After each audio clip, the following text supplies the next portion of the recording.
Good morning to all of you students.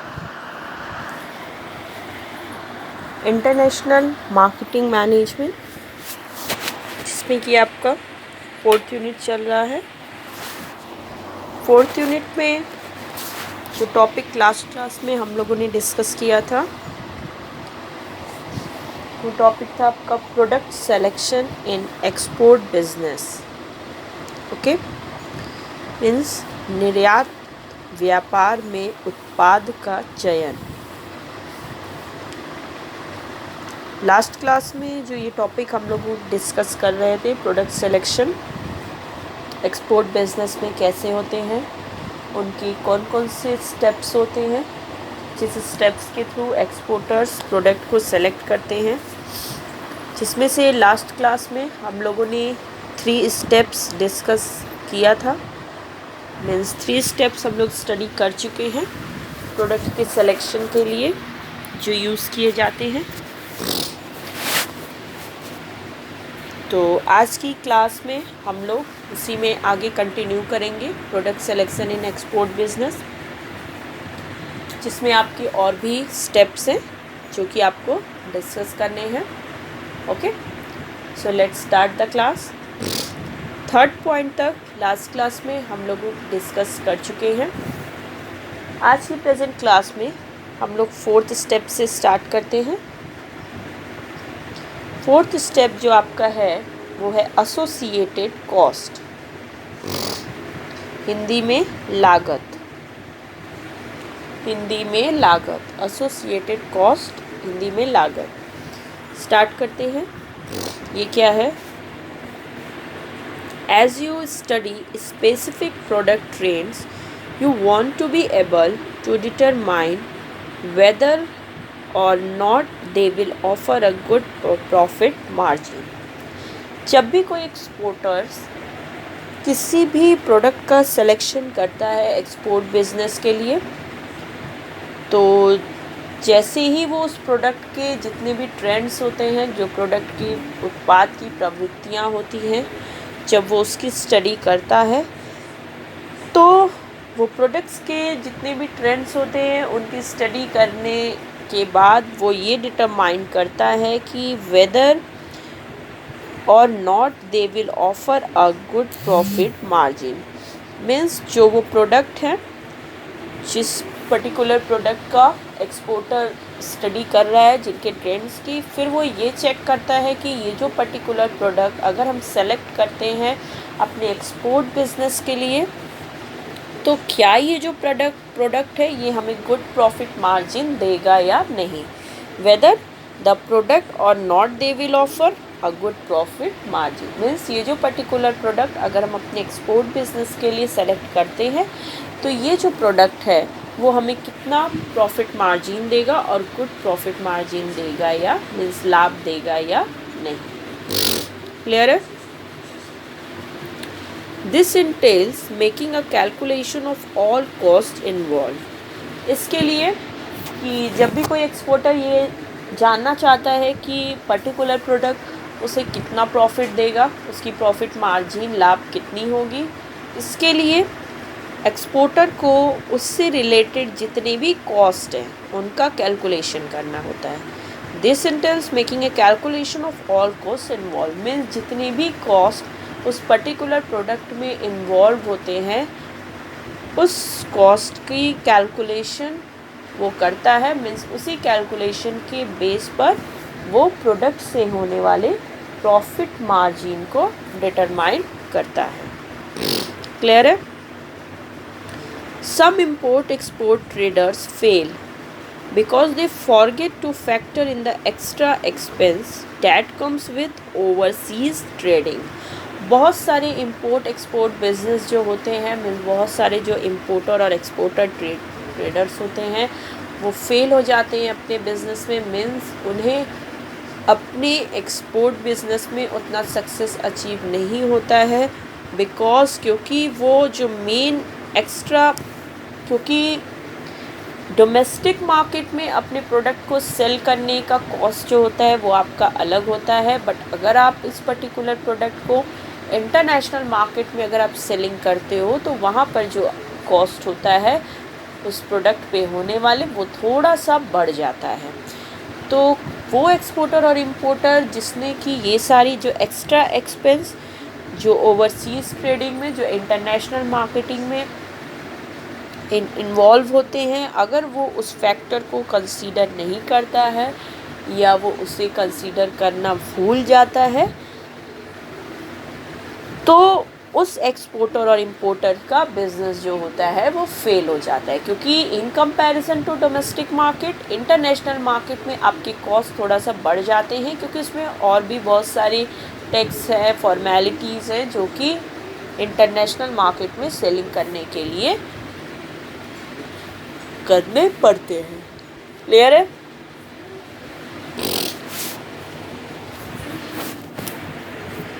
Find out the delivery terms from different suppliers, insurance charges, export certificates and the shipping costs.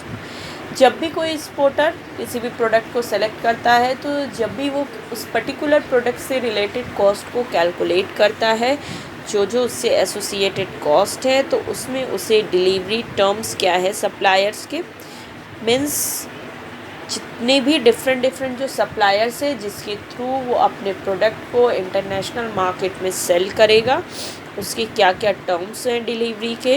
इसके अलावा insurance charges, जो वो अपने goods का अगर insurance लेता है तो उसका क्या चार्जेस होगा। एक्सपोर्ट सर्टिफिकेट, एक्सपोर्ट करने के लिए किसी भी अनदर कंट्री में अपने प्रोडक्ट को एक्सपोर्ट करने के लिए एक्सपोर्टर को एक्सपोर्ट सर्टिफिकेट भी प्राप्त करना होता है। इसके अलावा जो भी शिपिंग कॉस्ट है वो भी उसमें इन्वॉल्व होती है। इन सारी चीज़ों का भी कैलकुलेशन एक्सपोर्टर को करना होता है। क्लियर है? With these points considered, you are now able to determine total cost and expected profit margin. और जब ये सारी चीज़ों को एक्सपोर्टर जो है वो कैलकुलेट कर लेता है, मीन्स इस सारी चीज़ों को कंसीडर कर लेता है, तब जो है एक्सपोर्टर वो ईज़िली टोटल कॉस्ट को, मीन्स उस पर्टिकुलर प्रोडक्ट से रिलेटेड जो टोटल कॉस्ट है उसको ईज़िली कैलकुलेट कर लेता है सॉरी। और जो भी उस प्रोडक्ट से होने वाले एक्सपेक्टेड प्रॉफिट मार्जिन है उसे भी ईज़िली कैलकुलेट किया जा सकता है। क्लियर है? Make sure that your export pricing procedure takes into account unexpected eventualities like inflation and allow for relevant adjustment. इसके अलावा एक्सपोर्टर को ये भी ध्यान देना होता है कि जब भी वो अगर एक्सपोर्ट प्राइसिंग कर रहा है, मीन्स अपने एक्सपोर्ट के प्रोडक्ट की कॉस्ट को कैलकुलेट कर रहा है, तो उसमें कुछ उसे अनएक्सपेक्टेड जो इवेंचुअलिटीज़ हैं, मीन अनएक्सपेक्टेड सडनली कोई ऐसा इंसिडेंट जो होने वाला है जो कि अनएक्सपेक्टेड है, जैसे कि इन्फ्लेशन है और रिलेवेंट एडजस्टमेंट है, ये सारी चीज़ों को भी उसे कंसीडर करना होता है। ये सारी चीज़ों को भी उसे कॉस्ट को कैलकुलेट करते समय कंसीडर करना होता है। क्लियर है? Remember that good sales do not guarantee good returns when overhead expenses are high. और एक चीज़ और ध्यान देना है एक्सपोर्टर को कि ये ज़रूरी नहीं है कि good sales guarantee good returns, means ये ज़रूरी नहीं है कि जो गुड सेल्स है वो हमारे रिटर्न्स की गारंटी हो, गुड रिटर्न्स की। मीन्स ज़्यादा अच्छा अगर आपकी सेलिंग है तो इसका मतलब ये नहीं है कि आपका रिटर्न्स भी बहुत अच्छा होगा। व्हेन ओवरहेड एक्सपेंस, जबकि आपका जो ओवरहेड एक्सपेंसेस है वो हाई है, मीन्स जब भी एक्सपोर्टर का भले ही उसकी सेलिंग अच्छी है बट उसका ओवरहेड एक्सपेंसेस जो भी उस पर्टिकुलर प्रोडक्ट से रिलेटेड जितने भी कॉस्ट है अगर वो हाई है तो एक्सपोर्टर को गुड रिटर्न्स की गारंटी इसमें नहीं होती है। क्लियर है? So strike a balance before settling for any product. इसीलिए किसी भी प्रोडक्ट को सेलेक्ट करने से पहले, उन्हें एक्सपोर्ट करने से पहले एक्सपोर्टर को उससे रिलेटेड सभी कॉस्ट को कैलकुलेट करना होता है, जिससे कि वो ईज़िली जो है वो ओवरहेड, सेल्स और कॉस्ट के बीच में एक बैलेंस को मेंटेन करे, जिससे कि जो उसका प्रॉफिट है, जो रिटर्न है, वो भी हाई हो। क्लियर है? नेक्स्ट आ जाइए। नेक्स्ट जो पॉइंट है आपका वो है ग्रोथ पोटेंशियल। नेक्स्ट जो पॉइंट है वो है ग्रोथ पोटेंशियल। स्टार्ट हिंदी में वृद्धि संभावना। हिंदी में वृद्धि संभावना। ओके, ये क्या है? लेट्स स्टार्ट करते हैं। You need to use historical research data to determine a product's future prospects. उसके बाद जो नेक्स्ट स्टेज आता है, अब एक्सपोर्टर्स को उस पर्टिकुलर प्रोडक्ट की ग्रोथ पोटेंशियल को चेक करना होता है। मीन्स ग्रोथ पोटेंशियल को देखना होता है कि ये जो पर्टिकुलर प्रोडक्ट है कितना इसका ग्रोथ पोटेंशियल है, मीन्स इसकी में वृद्धि संभावना कितनी है। इसके लिए एक्सपोर्टर को एक हिस्टोरिकल रिसर्च डेटा की नीड होती है, जो कि वो एक हिस्टोरिकल रिसर्च करता है जिससे कि वो डिटरमाइन करता है प्रोडक्ट्स के फ्यूचर प्रॉस्पेक्ट को। मीन्स एक हिस्टोरिकल रिसर्च मीन्स उस प्रोडक्ट से रिलेटेड जितनी भी हिस्ट्री है उनकी रिसर्च करके उनके डेटा से रिलेटेड जो भी डेटा मिलते हैं उस डेटा के बेस पे वो प्रोडक्ट के फ्यूचर प्रॉस्पेक्ट्स को डिटरमाइन कर सकता है।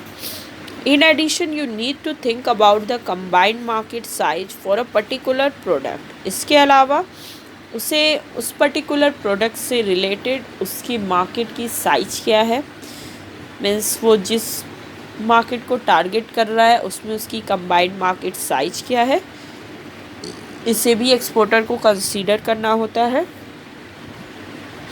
If for instance you want to export to Africa, how many countries on the continent offer a viable market for what you have in mind? जैसे कि फॉर एग्ज़ाम्पल ले लीजिए कि अगर कोई एक्सपोर्टर जो है अगर वो अफ्रीका में एक्सपोर्ट करना चाहता है अपने प्रोडक्ट को, तो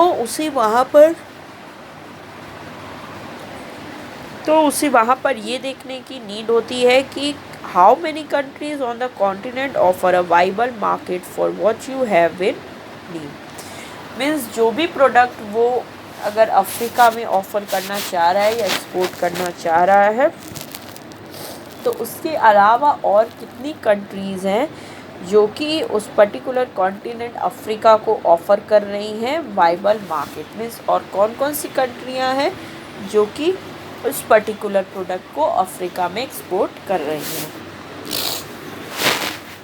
ओके, फिर what are the market growth rates for the product you have in mind. और एक्सपोर्टर्स को ये भी ध्यान देना होता है कि जिस पर्टिकुलर प्रोडक्ट को वो जिस कंट्री में एक्सपोर्ट करना चाहता है उस प्रोडक्ट से रिलेटेड उसकी मार्केट ग्रोथ रेट क्या है। मीन्स उस प्रोडक्ट की मार्केट ग्रोथ रेट उस पर्टिकुलर टारगेट मार्केट में क्या है, मीन्स उसकी ग्रोथ पोटेंशियल क्या है, जिससे कि उसे उसका जो प्रॉफिट मार्जिन है वो हाई हो। क्लियर है?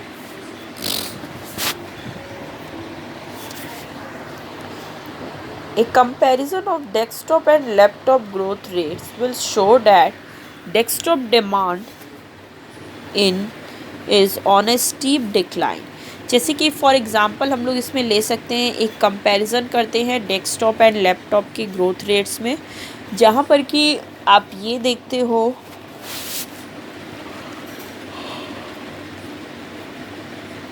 जब भी लैपटॉप और डेस्कटॉप का ग्रोथ रेट का कंपैरिजन किया जाता है तो वहाँ पर ये देखने को मिलता है कि डेस्कटॉप का जो डिमांड है वो आज के प्रेजेंट टाइम में स्टीप डिक्लाइन मीन्स धीरे धीरे डेस्कटॉप का जो डिमांड है वो कम हो रहा है, मीन्स वो गिरता जा रहा है। E books are performing much better in most markets than physical books. और जितने भी ई बुक्स हैं, जो इलेक्ट्रॉनिक बुक्स हैं, आजकल के आप प्रेजेंट मार्केट में देखोगे तो ई बुक्स जो हैं वो मोर परफॉर्मिंग है, मच बेटर है मोस्ट मार्केट में than physical books. Means physical books के कंपैरिजन में जो इलेक्ट्रॉनिक बुक्स है, ई बुक्स है, वो ज़्यादा बेटर है ज़्यादातर मार्केट में। Okay, how long are these trends likely to last, इसके अलावा ये ट्रेंड्स जो है वो कब तक चलेंगे, ये पर्टिकुलर प्रोडक्ट हम कब तक उस पर्टिकुलर मार्केट में सेल कर सकते हैं। Avoid fates because even though they promise exciting immediate rewards their flames burn out all too soon. इसके अलावा जो भी इससे रिलेटेड फेट्स हैं उसको अवॉइड किया जाता है। Product types also determine growth potential. Household consumables seem to offer high viability than electronic items. Product type इसलिए भी डिटरमाइन करते हैं ग्रोथ पोटेंशियल को क्योंकि डिफरेंट प्रोडक्ट का डिफरेंट कंट्री के अकॉर्डिंगली डिफरेंट ग्रोथ रेट होता है। Household consumables seem to offer a higher viability than electronic items. जैसे कि आप देख सकते हो कि जो हाउस होल्ड जितनी भी आइटम्स होती हैं, जो प्रोडक्ट होते हैं, वो ज़्यादा वाइबिलिटी ऑफर करते हैं in comparison to electronic items. Okay, even though their profit margins could be low, they are used every day and therefore in constant demand. भले ही जो हाउस होल्ड प्रोडक्ट्स हैं उनकी जो प्रॉफिट मार्जिन्स होती है वो लो होती है क्योंकि यहाँ पर मार्जिन ज़्यादा नहीं होता है, बट ये जो प्रोडक्ट्स होते हैं वो एवरीडे हर दिन हर लोग यूज़ करते हैं एंड देयरफॉर इसलिए इसका जो डिमांड होता है वो कांस्टेंट होता है। But consumers take much longer to upgrade TVs and refrigerators, how often will customers buy your product. But अगर आप देखोगे हाउस होल्ड की कंपैरिजन में जो टीवीज़ है, रेफ्रिजरेटर्स है, जो इलेक्ट्रॉनिक आइटम्स है, इनको कंज्यूमर बहुत एक लॉन्ग टाइम के बाद चेंज करते हैं, अपग्रेड करते हैं। तो ये सारी चीज़ें भी जो है किसी भी पर्टिकुलर प्रोडक्ट के ग्रोथ पोटेंशियल को डिटरमाइन करने के लिए ये सारी चीज़ें आपको मीन्स एक्सपोर्टर को माइंड में ध्यान देनी होती है, मीन्स उसे ये सारे पॉइंट्स को कंसीडर करना होता है। क्लियर है? नेक्स्ट आइए, नेक्स्ट पॉइंट है आपका अवेलेबिलिटी, हिंदी में उपलब्धता। अवेलेबिलिटी हिंदी में उपलब्धता। ओके, स्टार्ट करते हैं। ये क्या है? One of the most crucial criteria for selection of products for exports is availability. किसी भी प्रोडक्ट के सिलेक्शन के लिए मीन्स किसी एक्सपोर्ट के लिए किसी भी पर्टिकुलर प्रोडक्ट के सिलेक्शन में अवेलेबिलिटी क्राइटेरिया जो है वो बहुत ही क्रूशियल रोल प्ले करती है। Okay, the product selection process should be in effect go hand in hand with supplier search. जो भी अवेलेबिलिटी मीन्स उपलब्धता भी बहुत ही इम्पोर्टेंट रोल प्ले करती है कि जो भी प्रोडक्ट सिलेक्शन प्रोसेस है वो अगर सप्लायर उस पर्टिकुलर प्रोडक्ट का ईज़िली सर्च कर लिया जाता है एक्सपोर्टर के द्वारा, तो वो जो प्रोसेस है वो गो हैंड इन हैंड आसानी से वो प्रोसेस तुरंत ही कंप्लीट हो जाती है। मीन्स कोई भी प्रोडक्ट के सिलेक्शन के लिए सप्लायर जो है वो भी उसकी भी अवेलेबिलिटी अच्छी होनी चाहिए जिससे कि हमें किसी भी तरह का कोई भी एक्सपोर्टर को प्रॉब्लम नहीं होता है किसी भी प्रोडक्ट को सेलेक्ट करने में। क्लियर है? The information gathered up to this point might give you a rough idea of quantities needed for your target market. ये जो पॉइंट है हमारा अवेलेबिलिटी, यहाँ पर जो भी इंफॉर्मेशन होते हैं वो गैदर किए जाते, इकट्ठा किए जाते हैं उस पर्टिकुलर प्रोडक्ट के अवेलेबिलिटी से रिलेटेड, और उस अवेलेबिलिटी के बेस पे एक आइडिया लगाया जा सकता है कि टारगेट मार्केट में हमारे उस प्रोडक्ट की कितनी क्वांटिटी का नीड है। ठीक है, उसी बेस पे जो है वो एक्सपोर्टर प्रोडक्शन करते हैं। Armed with this data, you can talk to suppliers and find out their production capacity. इसके लिए एक्सपोर्टर्स को सप्लायर से कांटेक्ट करना होता है, मीन्स सप्लायर से बातचीत करनी होती है और उनकी जो प्रोडक्शन कैपेसिटी है उनको फाइंड करना होता है। क्लियर है?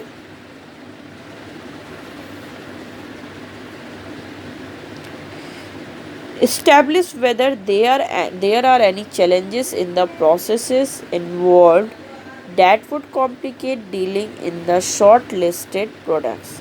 इसके अलावा उन्हें ये भी देखना होता है कि जो भी प्रोडक्ट वो सेलेक्ट कर रहे हैं उसके प्रोसेस में, उस प्रोडक्ट को प्रोड्यूस करने में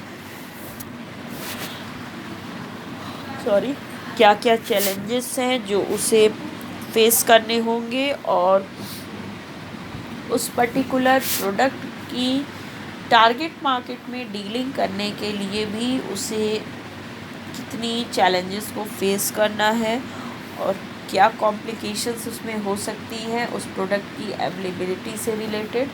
मीन्स वो प्रोडक्ट किस तरह से अवेलेबल है कि जिससे कि हम ईज़िली जो है उसे फॉरेन मार्केट में सेल कर सकें। ये सारी चीज़ें भी उसे ध्यान देनी होती है एक्सपोर्टर को। Adequate supply ensures pricing stability and makes it easy to build lasting trade relations. Adequate अगर सप्लाई है आपके पास, अगर एक्सपोर्टर के पास जो भी वो प्रोडक्ट फॉरेन मार्केट में सेल करना चाहता है, अगर उसके पास उसकी सप्लाई जो है वो एडिक्वेट है, मीन्स पर्याप्त मात्रा में है, तो जिससे कि जो उसके प्रोडक्ट की प्राइस भी जो रहती है वो भी स्टेबिलिटी उसमें मेंटेन रहती है। मीन्स अगर एक्सपोर्टर के पास अपने प्रोडक्ट जो है वो गुड सप्लाई में है, मीन्स एडिक्वेट पर्याप्त मात्रा में है, जिससे कि प्राइस भी जो होती है उनके प्रोडक्ट की उसमें स्टेबिलिटी मेंटेन रहती है, मीन्स प्राइस स्टेबल रहता है, and makes it easy to build, और जिससे कि वो अपने ट्रेड रिलेशंस को ईज़िली लॉन्ग लास्टिंग बना सकते हैं, क्योंकि जब उनके पास सप्लाई अपने प्रोडक्ट की ज़्यादा होगी, मीन्स अच्छी क्वांटिटी में होगी, तो किसी भी तरह का उनके ट्रेड रिलेशंस में कोई भी कॉम्प्लिकेशन अराइज नहीं होगी। क्लियर है? You can be sure to deliver required quantities to your customers as need arises and within stipulated time frames. एक चीज़ और यहाँ पे ध्यान देना है कि एक्सपोर्टर को ये भी एकदम श्योर होना चाहिए कि वो अपने कस्टमर्स को जितनी भी क्वांटिटी उन्हें नीडेड है, मीन्स जितनी क्वांटिटी उन्हें चाहिए प्रोडक्ट की, वो आसानी से उनको डिलीवर कर सकें, अपने कस्टमर्स को आसानी से उसका सप्लाई कर सकें। जब भी उन्हें नीड ऐसी हो, जब उनकी ऐसी नीड अराइज हो, तो ईज़िली एक्सपोर्टर जो है गुड्स को, प्रोडक्ट्स को कस्टमर्स को सप्लाई कर सके with in stipulated time frames. Means जो एक निश्चित समय होता है उसी टाइम पीरियड के अंदर वो ईज़िली प्रोडक्ट को कस्टमर्स को सप्लाई कर सके। क्लियर है? नेक्स्ट आइए, ये आपका नेक्स्ट एंड लास्ट स्टेप है प्रोडक्ट सिलेक्शन का, जो कि आपका trade regulations and restrictions, Hindi में व्यापार नियम एवं प्रतिबंध। ट्रेड रेगुलेशन एवं रिस्ट्रिक्शंस, व्यापार नियम एवं प्रतिबंध। क्लियर है? स्टार्ट करते हैं। Every single market has a unique set of regulations. हाँ, ये भी ध्यान देनी होती है एक्सपोर्टर को कि हर मार्केट का अपना एक यूनिक रेगुलेशंस होते हैं। मीन्स जिस भी कंट्री में वो एक्सपोर्ट करना चाहता है, जो वर्ल्ड में जितनी भी कंट्रियां हैं, उन सब पर्टिकुलर कंट्री की अपनी डिफरेंट रूल्स एंड रेगुलेशंस होते हैं। Export documentation procedures vary from place to place as do compliance requirements. इसीलिए जो एक्सपोर्ट का जितना भी जो डॉक्यूमेंटेशन वर्क होता है, जितनी भी डॉक्यूमेंट से रिलेटेड फॉर्मेलिटीज़ हैं, वो कंट्री टू कंट्री डिफ़र होती हैं, means place to place vary करती हैं, क्योंकि हर कंट्री की अपनी अलग अलग डॉक्यूमेंटेशन प्रोसीजर्स होते हैं, रूल्स एंड रेगुलेशंस होते हैं। The same applies to products, वही प्रोडक्ट्स पे भी अप्लाई होता है। Some are restricted in some markets and allow in to others. इसी तरह प्रोडक्ट्स पे भी ये केस अप्लाई होता है, क्योंकि प्रोडक्ट भी कुछ मार्केट्स में मीन्स कुछ कंट्री में जो प्रोडक्ट होते हैं रिस्ट्रिक्टेड होते हैं, बल्कि भाई अनदर कंट्री में वो प्रोडक्ट अलाउड होते हैं, मीन्स ईजिली उनका ट्रेडिंग किया जा सकता है। सम रिक्वायर स्पेशल सर्टिफिकेट और have to meet some pre specified conditions to accepted. कुछ जो प्रोडक्ट हैं उन्हें स्पेशल सर्टिफिकेशन की नीड होती है एक्सपोर्ट बिजनेस में ट्रांजैक्ट करने के लिए, और कुछ को सम स्पेसिफाइड कंडीशंस को वो मीट करते हैं, मीन्स उसे पूरा करते हैं। This could swing either way and either make your idea a success और अ कंप्लीट फेलर। ये इसी के बेसिस पे जो एक्सपोर्टर्स है वो एक आइडिया लगा सकता है कि उसका जो एक्सपोर्ट बिजनेस है वो पर्टिकुलर जो भी उसका टारगेट मार्केट है उसमें वो सक्सेस अचीव करता है या फिर वो फेल हो जाता है। ओके, क्लियर है? Many traders look for the least complicated products that can be sold immediately without a long list of procedures.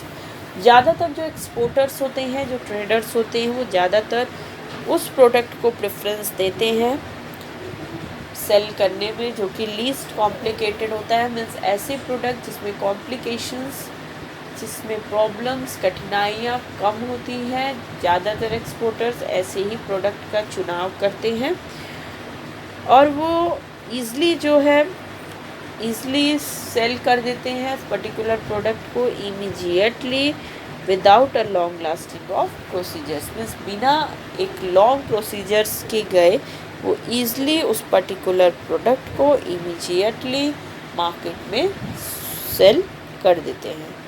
Clear है?